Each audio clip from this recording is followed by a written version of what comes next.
Hi, I'm Dr. George Springer with LifeWorks, and welcome to our second in our series of what we're calling Cause Series, where we're looking at the causes of conditions and discussing the concept of cause versus just dealing with the effects of what people are experiencing from a health condition.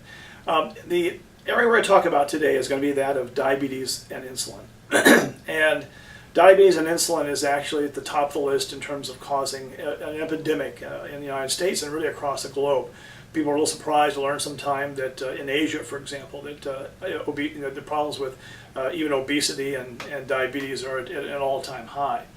And as we've talked about a little bit last time when we reviewed and talked about heart and cardiovascular disease, is that a lot of times it's the approach that we're looking for a pill for every kind of condition.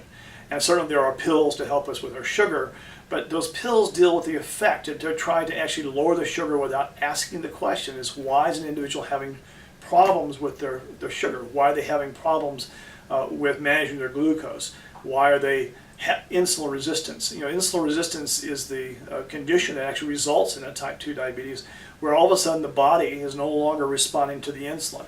Normally the insulin has to attach to a receptor site on a cell, and then that tells the cell to let glucose come inside.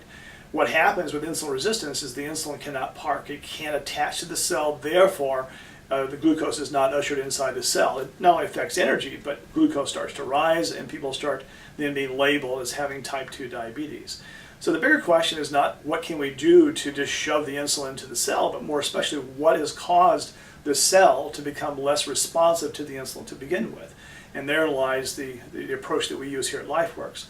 A major emphasis that we put on many of the conditions we see is that of inflammation. When the cell membrane becomes inflamed from a number of different things, then the cell membrane is less responsive to all hormones, not just insulin.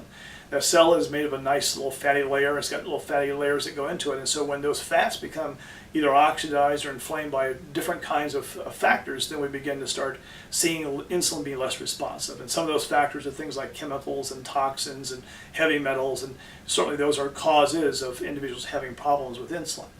Diet, of course, is at the top of the list, because if people eat too many starchy carbs and sugars and those things that cause the body to produce high levels of insulin, insulin being around all the time or in high quantities, the cell becomes less responsive to what's there. But there are other factors that would contribute to sugar that have nothing to do with insulin, such as cortisol. Cortisol is the adrenal stress hormone that will actually raise blood sugar. It's designed to raise blood sugar. And it's often overlooked as a cause of why people keep having this teetering effect of high sugar, low sugar, where they're both hypoglycemic and seemingly hyperglycemic at the same time.